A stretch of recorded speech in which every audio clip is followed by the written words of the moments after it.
gimana menyelaraskan antara lisan dengan hati kita sehingga bisa terjadi banyak keajaiban dalam hidup kita.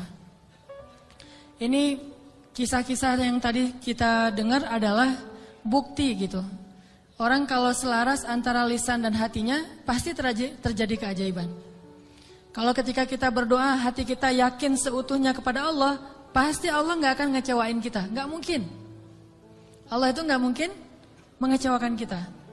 Allah sendiri kok yang berjanji, wa idza sa'alaka ibadi anni fa inni qarib ujibu da'watad da'. Itu Allah yang bilang, ujibu da'watad da'.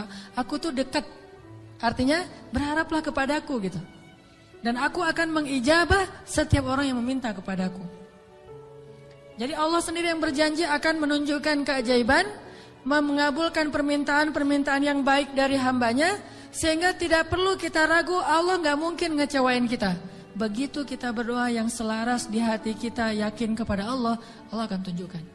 Itu rahasia paling gampang untuk hidup bahagia, untuk sukses, untuk dapetin apa yang baik-baik yang kita harapin. Contoh, kalau mau ngelamar seorang cewek, sebelum kita datang ke calon mertua, lobby dulu ke langit pemilik hati mertua. Jadi bukan dandan nomor 1, itu mah yang kesekian. Bukan misalnya bawa CV yang bagus, isi CV-nya teh. Kalau perlu tanggal lahirnya diedit, biar gak terlalu ketuaan gitu ya. Cuma diedit 1 angka doang, angka terakhir yaitu tahun. Kemudian pekerjaan, wira swasta. Kan sekarang wira swasta mah keren ya, pengusaha gitu ya. Walaupun wira swastanya masih baru merintis lah. Saya mah gak mau terlalu makin jelek nanti. Wira swasta, jualan apa misalnya, apa aja lah. Apa aja dijual gitu. Yang penting tidak menjual harga diri. Wah, semuanya diedit. Itu bukan yang paling penting. Yang paling penting adalah gimana ngelobi lah langit, pakai jalur langit. Minta kepada Allah yang menggenggam hati. Begitu di depan pintu pagar, la haula wala quwata illa billah. La haula sampai 100 kali. Kenapa 100 kali? Sampai yakin banget ini Allah yang menentukan hati seseorang hamba. Bisa dibolak-balik. Bisa jadi awalnya si calon mertua ini udah punya calon sendiri buat anak yang perempuannya. Mungkin lebih tajir, mungkin lebih keren, mungkin lebih berewokan, lebih nyunah gitu ya. Kita mah seadanya, udah pakai wak doyok juga belum tumbuh-tumbuh. Ya gimana, udah begitu takdirnya kan, terimalah kenyataan. Akhirnya orang tua, calon mertua tadi yang udah punya rasa srek kepada yang lain, tiba-tiba berubah pas ngelihat kita. Wah, ini nih calon menantu saya nih. Kita baru mau ngomong, udah tenang aja. Kamu bukan hanya akan saya berikan anak saya, juga domba-domba gitu ya. Kan la haula wala quwata illa billah. Dikasih modal nikah, dikasih mahar, disiapin semuanya, dimudahin banget. Kenapa? La haula wala quwata illa billah. Itu lebih penting daripada mahar, lebih penting daripada bawa kendaraan apa walaupun minjem, lebih penting dari apapun. Lobby Allah dulu, pemilik segala hati hamba. Itu berlaku banget. Jadi kalau selama ini masih belum beruntung, berarti kurang la haula wala quwata illa billah. Tips supaya mengakhiri masa jomblo, yakin sama Allah, banyak-banyak la haula wala quwata illa, dan berani datang kepada calon.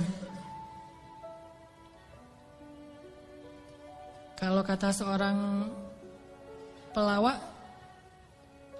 kalau kita jelek, jangan takut untuk mencintai seorang perempuan. Karena yang takut itu harusnya yang dicintai, kan gitu ya.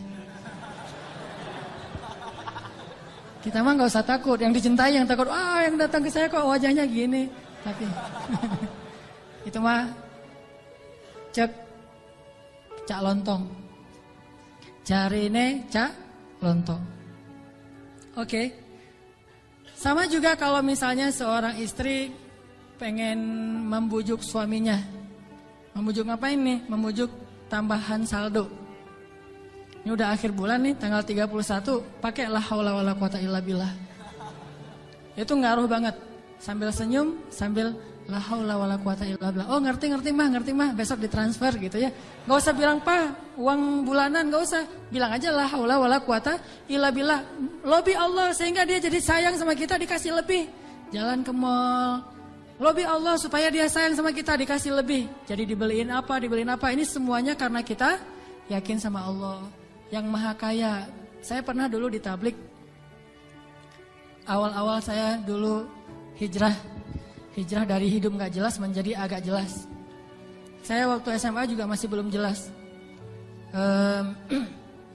Suka sama cewek tapi gak pernah disukai. Mungkin saya mirip dengan kata-kata Cok Lantong tadi kali ya. Suka, alhamdulillah gara-gara saya gak diterima, akhirnya saya gak pernah pacaran. Itu bukan karena saya gak mau pacaran, karena nasib aja. Jadi akhirnya gak bisa pacaran.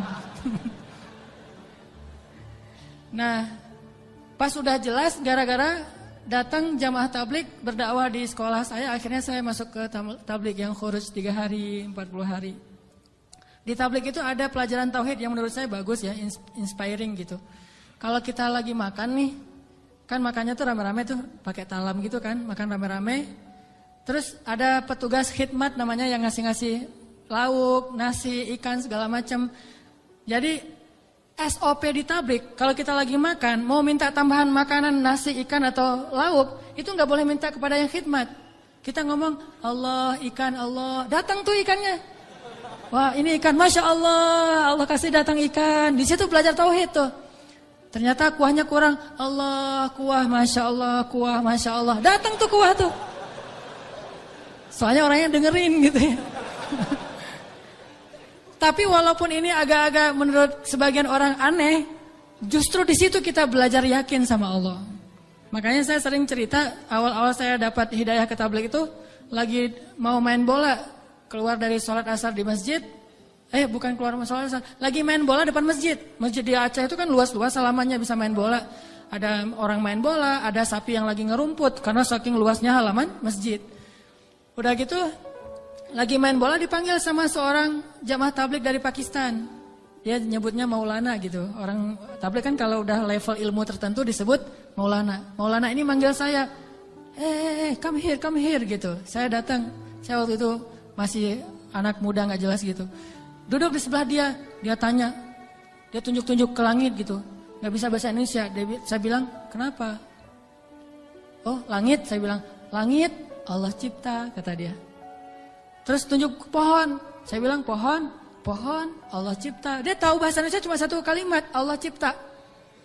Pohon Allah cipta. Saya tunjuk anak-anak, dia nunjuk anak-anak. Oh, orang Allah cipta. Itu aja selama setengah jam. Begitu setelah setengah jam Allah cipta, tiba-tiba saya ngerasa kayak ada yang masuk ke dalam hati saya tuh sejuk banget.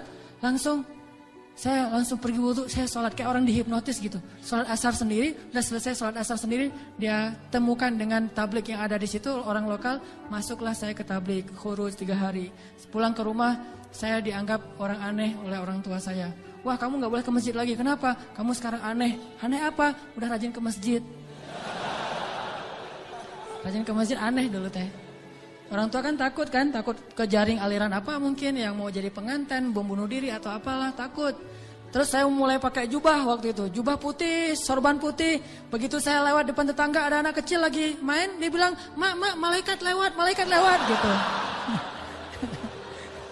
Waduh, saya malaikat gitu. Luar biasa. Ini artinya belajar yakin. Kalau di beberapa dakwah itu benar-benar bab la ilaha illallah ini benar-benar kurikulum paling penting dan ini yang harus kita pelajari. Kalau kita ngandelin Allah banget dalam segala urusan, la yudayya'anallah, itu intinya. Allah nggak akan ngecewain kita.